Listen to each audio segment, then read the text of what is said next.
So a lot of us are familiar with Rukmini Devi. She is a long time, one of the first of Prabhupada's disciples, joined when she was 16, right?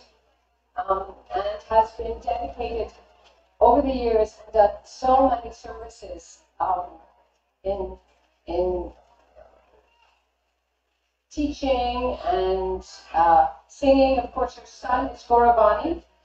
We all know Gauravani. She had a very successful business for many years that gave so much, and the profits of that went to fund so many of ISKCON's projects. She is also an initiating spiritual master. I just did.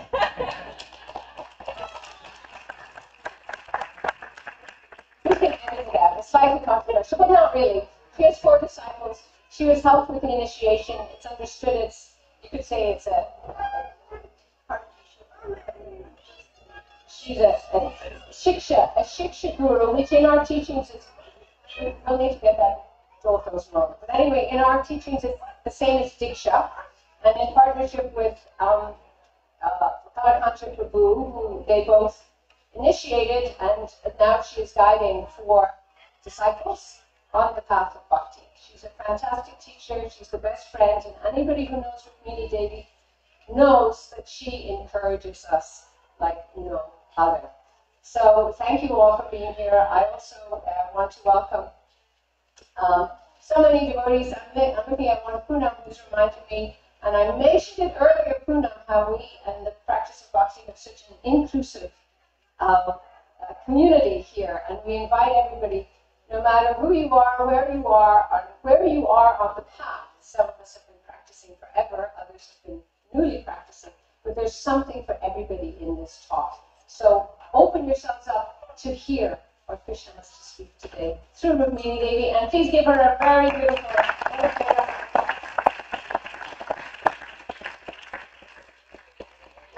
Thank you so much for inviting me, Ananda. And I'll begin with a few prayers. Om Bhajanatmanasya Yanantana Salakaya Chaksun Asmai Shri Gurave Namaha Shri Chaitanya Manobhishtam Savatam Bhutale Swayam Rupa Kadam Dati Savatikam Namam Vishnu Padaya Krishna Prasthaya Bhutale Shrimate Bhakti Vedanta Swami Niti Namane Namaste Saraswate Deve Gauravani Pracharine Nirvishesha Sunyavani Pastatta Deshatayane Vanchakapatarudyascha Vivasindu Daivacha Patitanam Pavanebhyo Vaishnavebhyo Namo Namaha Jai Shri Krishna Chaitanya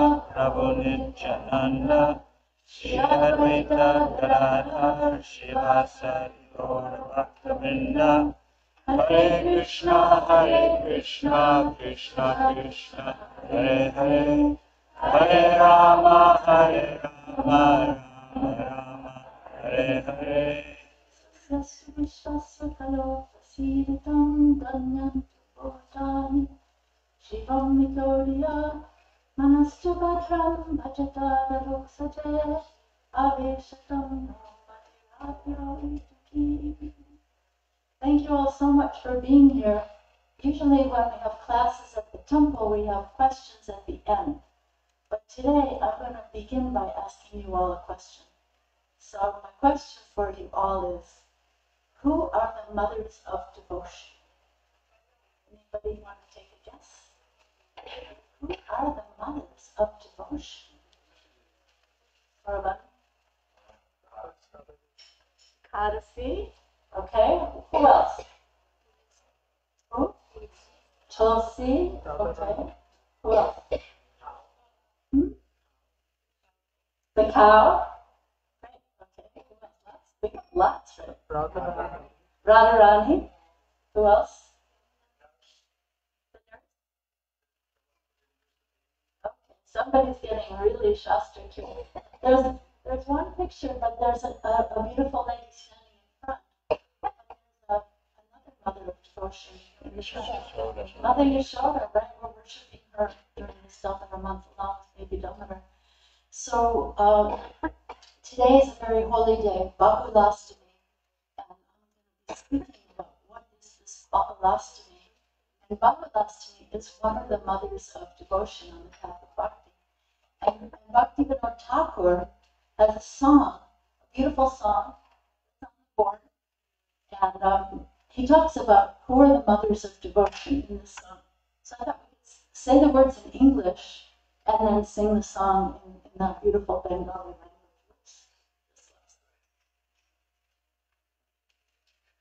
Why these pillows are falling off? They didn't usually fall off.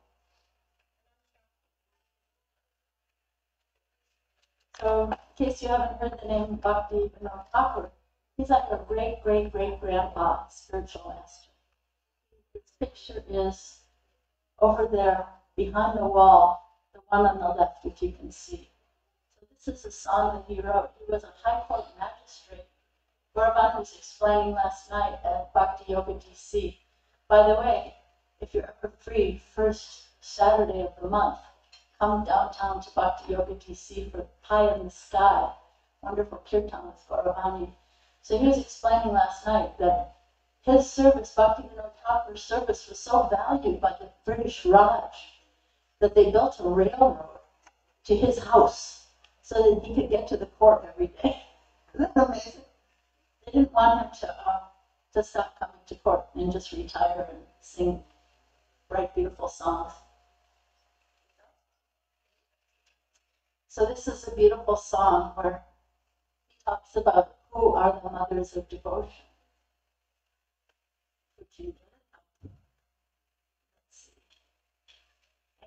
In this song, he glorifies so many elements of the bhakti practice, and it's really sweet. Okay, I'm going to read it. I'm going to read it a little quickly because the time is running a little late. The dust, and then we'll sing it. The dust of the lotus feet of pure devotees, enthusiastic devotional service, and service to the pure devotees of the highest order are the roots of the creeper of devotion. The holy days like Ekadashi and Janmashtami are the mother of devotion for those devotees who respect them. Let the holy places of Krishna's pastimes be my places of worship and bless me. May I always visit all the holy places associated with the Leela of Lord Chaitanya and his devotees. When I hear the sound of the mridanga in my heart, I always desire to join in kirtan. And when I hear the bona fide songs describing Lord Chaitanya's pastimes, my heart dances in ecstasy. Whenever I see the transcendental Sri Vigrahas, that means forms, of Radha Krishna. By the way, we don't use the word idols. Did anyone notice? We don't say idols. We say Vigraha or deities, right? Okay. So because the word idol is kind of derogatory, it's given by people who are trying to bring down the traditions, not respect. Having bliss for taking their lordships for prasad, there's a kind of an echo. I don't know why it's an echo. When I take the Lord's prasad, it will conquer over the material elements. One day, while performing devotional practices, I saw my house transformed into Goloka Vrindavan. When I take the Charanamrita of the deity, I see the holy Ganges waters that come from the feet of Lord Vishnu, and my bliss knows no bounds. By seeing the Tulsi tree, my heart feels joy, and Lord Madhava is also satisfied. When I eat the prasad favored by Lord Chaitanya, it is a new life's experience. Lord Chaitanya was very fond of spinach, a greasy feed preparation called shak. And there is another song in this book that tells of the amazing pastimes of shak. Bhaktivinoda Thakur concludes by saying, whoever takes the stage of enthusiasm for these devotional practices will be supremely blissful wherever he may be. Anyway. I just heard Sachinanda Swami say, devotees love to talk about preaching, right? I just heard Sachinanda Swami say this morning in a lecture that the best way to preach is to be happy. showing us the best way to preach. So now we'll sing it in Bengali. But human, can you read from your monitor? Because we are losing our audio. Can I read what? From the monitor? From your computer? I'm going to sing the song right now. So I'll try to speak into the mic, okay? Okay. I'll try. Okay. We're not going to do it responsively because there's not much time, so let's just sing it. Oh.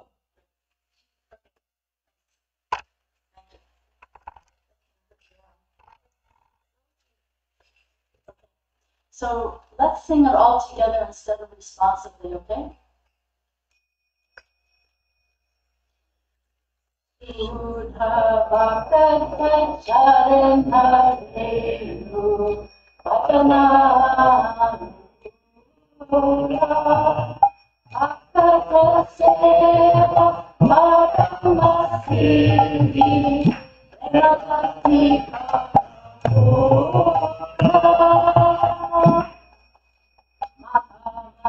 Mahamati Bhakti Jana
So he says, yeah, anyone who's enthusiastic about these devotional practices will be supremely blissful wherever he will be.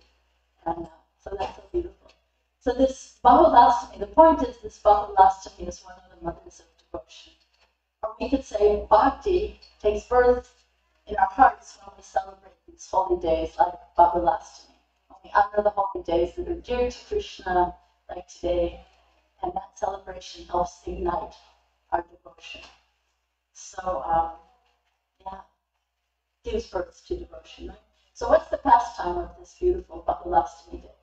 Today is the appearance day of Srimati Radharani's favorite lake called Radhakund, and this day is Babalastami. So it's considered that there are two appearance days actually of Radhakund. One was the original appearance, which is a pastime of Radha and Krishna in Vrindavan near the Govardhana Hill where the Radhakund and Shyamakund lakes are. And the second appearance is when Lord Chaitanya came 500 years ago and rediscovered these two lakes that had been lost in time after 5,000 years. So that sacred area of Govardhan Hill is compared to a peacock. And the two lakes, Radhakund and Shyamakund, are considered the eyes of the peacock. And yeah, so the first appearance of Radhakund was a beautiful pastime of Krishna when there was a dangerous miscreant, demon. Demon sounds kind of heavy, so maybe miscreant sounds a little easier. But this miscreant type of a character came, sent by another person, sent by Kamsa, but disguised this time as a bull. So Krishna very quickly took care of this evil person, dispatched him, and anyone who gets killed, like in case that you don't like those killing pastimes, anyone who gets killed by Krishna gets liberation, right? So we should love them as much as the kissing pastimes, right? So, okay, so all the residents of Vrindavan were being terrorized by this bull. Krishna easily killed him. But then Radharani and her gopis, sometimes they like to act a little bit cheeky with Krishna, right? And they accuse Krishna that you've committed a great sin, right? You've killed a bull. So now you don't touch us. You're not allowed to touch us. And you have to leave Vrindavan and travel to all the holy places all over the world and get purified of the sin of killing a bull. Very bold, right? So then Krishna, he was equally cheeky, and he said, I'll show you. I'll bring all the holy places right here, right before your eyes. And he called all the holy places to come, and they appeared in their personified forms right there in front of Krishna and the gopis. Kashi and Varanasi and, all of these holy places all over India that people travel and perform so many austerities to go to. Krishna brought them there in 1 second, right? Because he didn't want to leave his gopis and he didn't want to leave Vrindavan. And he asked them to create this sacred kun called Shyamakund. His name was Shyamakund. Shama, so this was his kun. But then Radharani got competitive, right? And so she said to Krishna, well, I'm going to create my own pond. And it will be better and more holy than your pond. So she engaged her gopis in bringing bucket. They had a bucket brigade, right? And they were sort of bringing buckets of water from Manasi Ganga. But it was pretty far away. And it was kind of a hard ordeal. So Krishna said, all right, I'll help you out.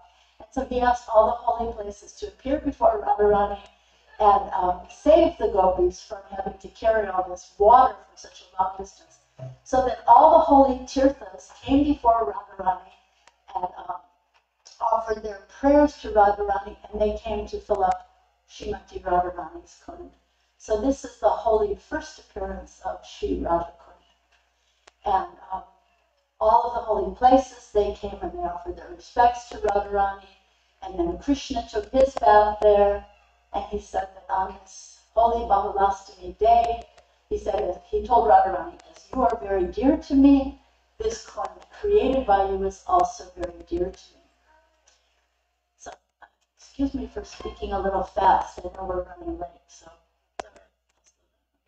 So there are 12 forests in Vrindavan. One of them is called Bahulaban. And some people say that of all the 12 forests, this Bahulaban is the most sacred of all. And how did Bahulaban get its name? So here's the story. I was wondering, Bahulaban, what is that about? So here's the backstory of Bahulaban.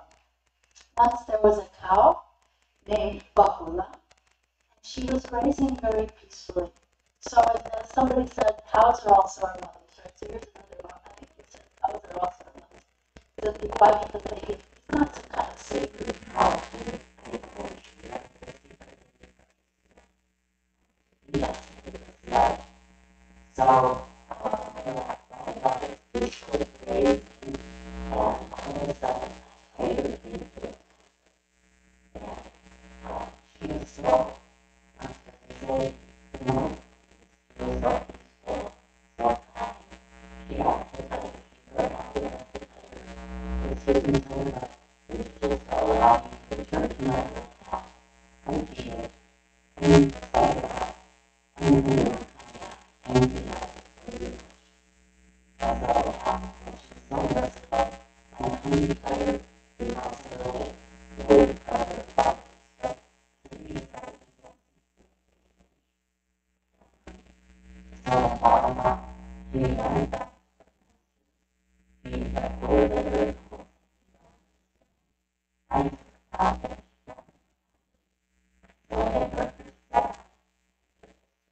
Breakfast, lunch, and dinner. Breakfast, lunch, and dinner, Pollock is saying. He's thinking, wow, such good luck. What a deal. I don't even know which one I'm going to eat first, right? He was so happy, such a favorable turn of events, right? He was just trying to decide which of these three yummy victims he would eat first. And then guess what happened? Krishna, beautiful Krishna, the Lord of Dharma, appeared on the scene. And he appeared holding, his finger was up in the air, and he had his Sudarshan chakra right up in the air.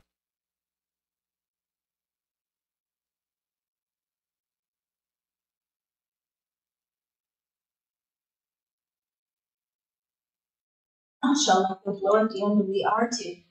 Those are for the holy people.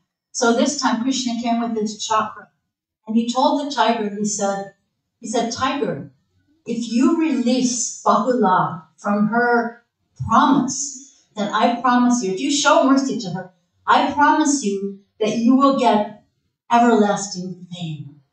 If you just release her. And Krishna, the protector of Dharma, the guardian and protector of all the residents of Vrindavan, the tiger was decided that that was a good idea. So the tiger did that. The tiger released Bahula from her promise, and all three of them were spared. And they were blessed by Lord Krishna's beautiful divine intervention. So we can also, I think, what's the lesson for you here, do you think, from Bahula? Anybody have a takeaway from this little lesson? What do you think is a good takeaway? Children are the most important thing in the world. Children are the most... more precious than The what? children. Children are the most precious thing in the world. What else? She kept her promise. She kept her promise. Yeah, so, this is very important on the path of bhakti. Srila Prabhupada used to sometimes talk about how even a gentleman will keep his promise. So when his disciples would break their vows of initiation, Prabhupada was very, very disappointed. And he said, even a gentleman, what to speak of a Vaishnava or devotee, even a gentleman will keep his promise. So yeah, I think that's a great takeaway. Keep your promise, and Krishna will bless you, right? I think that's a really important one. So yeah, so Krishna was so pleased with Bahula's truthfulness and integrity that then he named the forest after her, Bahulavan, right? So, and also he gave her another blessing. In case you're wondering about, well, what could I actually get from Krishna if I keep my promise? Here's the other thing that Krishna gave her. He named a forest after her, which is pretty cool. But then he also blessed her to become his consort in her next life. So Bahula is actually one of Krishna's wives.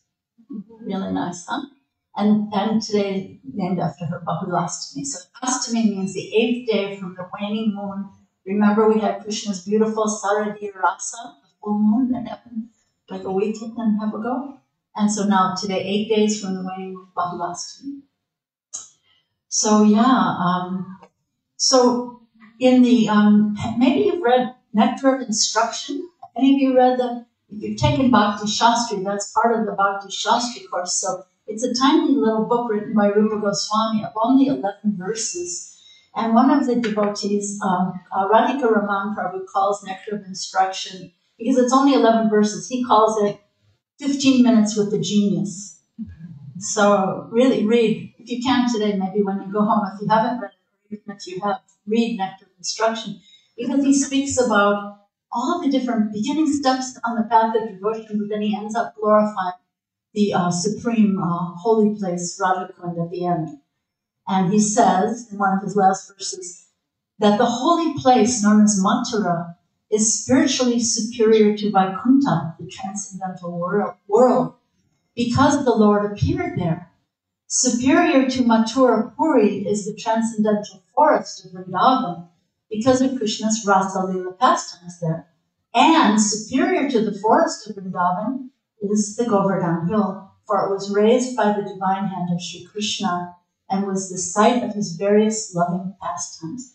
And then he says, and above all, the super excellent Sri Radhakund stands supreme, for it is overflowed with the ambrosial nectarian prema of the Lord of Gokula, Sri Krishna. So, so then why is Radhakund so very dear to Krishna and all of his devotees? So then Rupa Goswami answers that question as well. He says, this is the last verse of the Nectar of Instruction. He says, of all the many objects of favored delight and of all the lovable damsels of Vrindavan, Srimati Radharani is certainly the most treasured object of Krishna's love, and in every respect, her divine kund or lake is described by great sages as equally dear to Krishna. So there's no doubt that Radhakund is rarely attained even by great devotees, and therefore it's very difficult for even ordinary devotees to attain. And Rupa Goswami also says that someone who bathes even once in those holy waters of Radhakund, their pure love will be fully aroused. I was thinking maybe you've noticed that right now the last week or 2 weeks, maybe some of the devotees that you usually meet here at the Potomac Temple haven't been around the last few weeks, because many of the devotees are in Vrindavan for this whole entire month of Kartik, observing the Kartik festival, offering their deepas, their lights to Krishna Balaram. And maybe you know Jamuna and Paramdam, you know them? So guess what they're doing during this holy month? They're actually they're not the only ones, but quite a few devotees are on the Braj Mandala Parikram, or pilgrimage. It's a walking pilgrimage that goes miles every day, walking around these different holy places in Vrindavan. So it's really quite austere, and it's a beautiful practice that they do for attaining the mercy of Krishna. Maybe you remember in Srimad Bhagavatam when Lord Brahma was bewildered how to create the universe. He was looking around to find his source, but then he heard the sound pa, pa.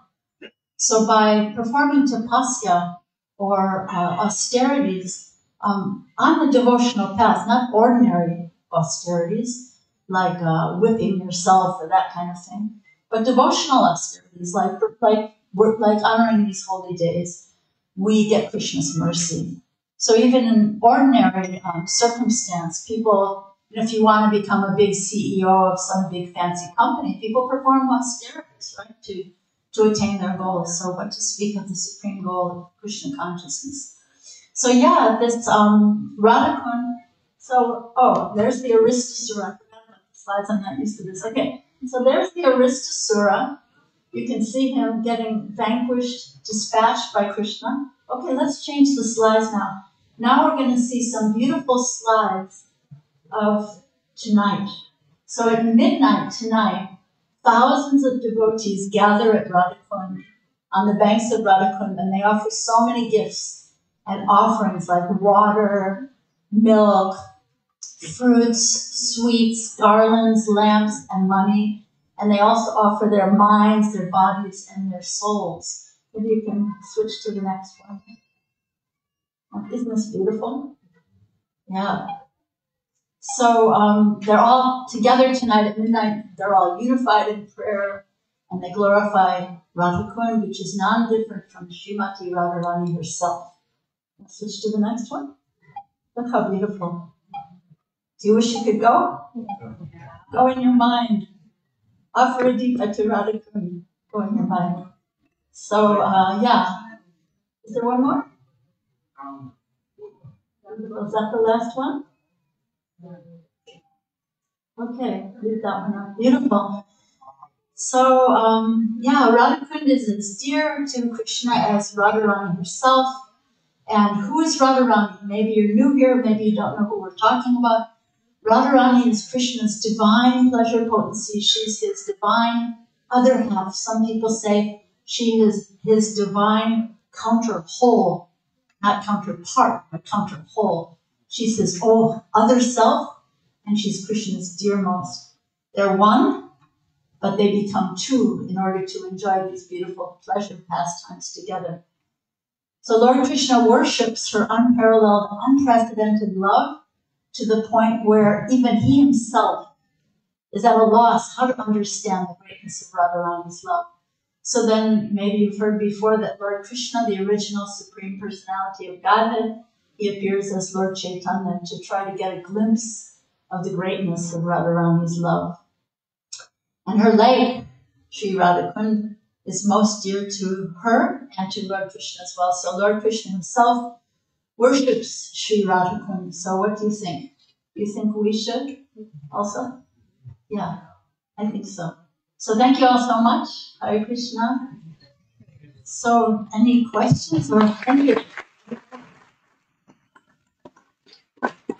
any questions or takeaways? What was important for you here? Do you like the story of Bahula? You're going to try to keep your promise? You make a promise? So if you're about to make a promise, don't jump in too quickly. Think about it. Seriously.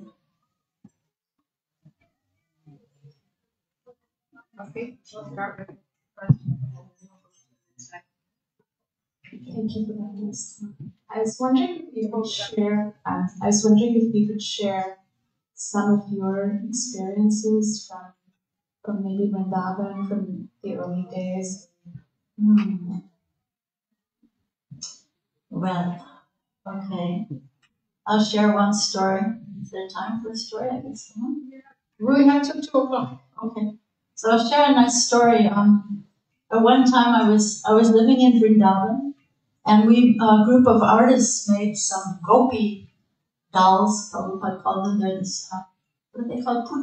Putal, made of straw and clay, and we dressed them in beautiful clothes and jewelry. And Prabhupada had been very ill at that time. He was very, very angry, actually, that the temple, the Vrindavan Krishna Balaram temple, was supposed to open at that time on Janmashtami. And the devotees were, it was almost like the story of the emperor's new clothes. Like anyone could see the temple construction story, right? Anyone could see this temple is not going to open. But I think what happened, the temple managers there were afraid of Prabhupada's wrath.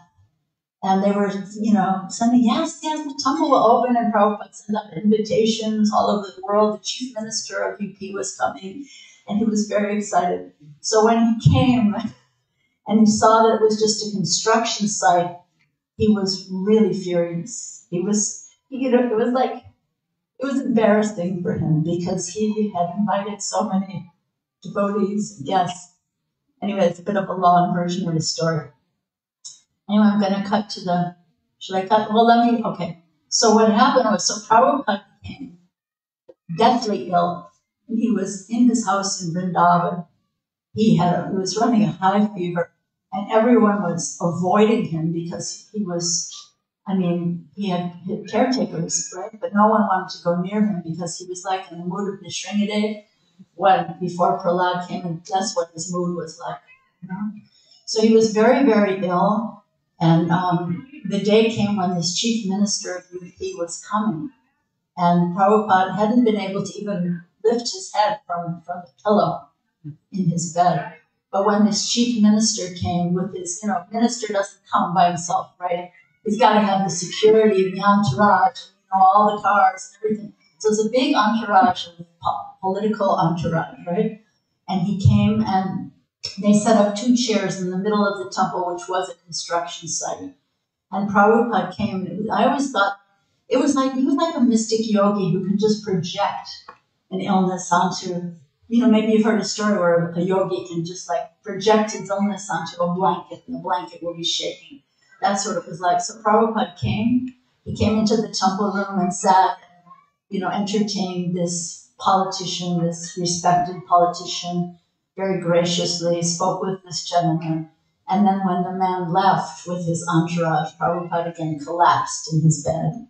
So this was amazing. So anyway, that was the beginning of the story I started to tell. But what happened was, so little by little, Prabhupada started to feel a little better and started to go out of his room. He said, today we will take our walks sitting down. And they would take him in a car, take him out to a field to get his house with the black marble on the floor was very hot. So they took him out to a field where he could get a little fresh air. So we're taking our walks sitting down. And then little by little, he was getting a little bit better, but still everyone was afraid to go near him. So one day we completed these gopi dolls. They were supposed to go up on the altar on the sides of Radha Shyam when the temple opened. And so we put them in this room as a surprise. There were 6 of them, to go on. Yeah, about like 4 feet. Yeah, they're big. They're beautiful. And so we put them in Prabhupada's room as a surprise. He would have a happy surprise when he came back from his walk. And when he came in, it was amazing because his mood completely changed. He became from the fierce and Shringadeva, he became like a little boy. And he was walking all around the house. And did you see? Did you see the dolls? Did you see the gopi? That thing everywhere. It was so sweet. And his sister was there at the time. Her name was Pishima, which means father's sister in Bengali. So she was like a big marshmallow. She wore white. She didn't wear any blouse. That's the Bengali style. She was like very big and just like a big marshmallow. And she was in so much ecstasy. She was quoting this verse that I don't know if any of you scholars find this verse, please share with me because I've never found it. But she was quoting this verse and crying and crying. She goes, Gopika Vallabha Radhika Ramana. And she just kept saying this verse over and over again. And he's running around the house. And it was so amazing. I mean, the shift was diametrical, right? So then finally, he comes back into his room, the darshan room. He comes back into the darshan room, and all the devotees and secretaries, everybody was gathered there in that room. And he took a sweep of his hand, like this. He said, did you see the dolls? Did you see the gopis? And then with a sweep of his hand, he goes, you are like them. You are all like them. It was amazing, like his ragtag band of failures of disciples who didn't keep their promise of opening the temple, right? So this is the mercy of Srila Prabhupada. So I hope you like that story. It's precious. Was that in 74 or 7? In 74, the temple didn't actually open until Ram Navami, 1975. Yeah. It was like Ananda saying, maybe we should wait. So it didn't actually open until the spring. Next year, huh? Yeah.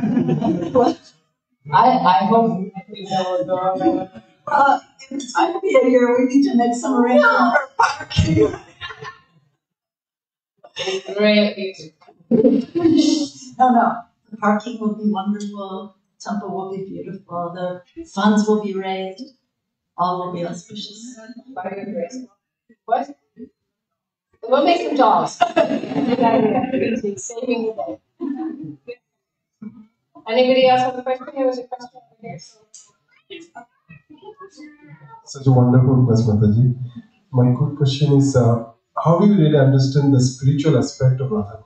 Because when you see, go to Vrindavan, it's just a thought only. Yeah. Yeah, when you go to Vrindavan, you're presented, because we hear in the scriptures that there are beautiful jewels on the ground, and everything, every walk is dancing, every talk is singing.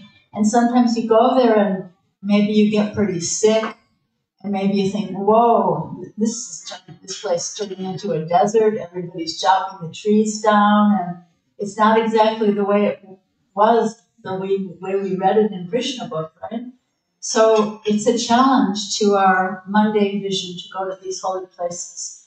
So we have to pray to Krishna to be able to go deep into the spiritual aspects and understand that the material aspects of these holy places are covering, that our eyes are covered, just like, the prayer that I said at the beginning of this class, Om Dasi, my eyes are covered by ignorance, so please, smear my eyes with the salve of love. So we have to pray when we go to those holy places. Otherwise, I was just hearing Sachinandan Swami is doing some very nice Kartik meditations.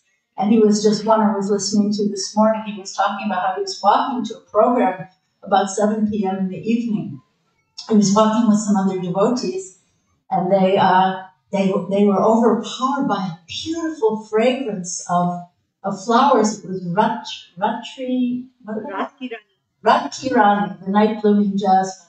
It was this overpowering fragrance, and they all had to stop in their tracks. It was so beautiful. So then as they walked, they came to some kind of a dump where people were dumping all kinds of garbage, decaying garbage. And he stopped to point out to the devotees that this is what happens when we come to a holy place. We have to choose which one we're going to see, which one we're going to allow to be fixed in our consciousness. So, we have to change our consciousness to be able to see. And even to see devotees, I was thinking when I said that, Prabhupada said, you were all like them, you were like the gopis. It was so inconceivable that he would say that. There was this one beautiful letter from Prabhupada where he was responding to a devotee who was criticizing other devotees, actually. And Prabhupada said, he said about the devotees, he said, each and every one of them are better than a king. Each one is better than a king. So, wow, we can make our vision like that, Maybe I'm just seeing the faults. Why did she say this? Why did he do that? Why this? Why that? But to make our vision spiritual like that, it's a great challenge. And it's the transformation of the heart from material to spiritual. So that's our challenge. That's our walk. Thank you. Beautiful question. Thank you. We need to hear from you more often. Yes? Yeah.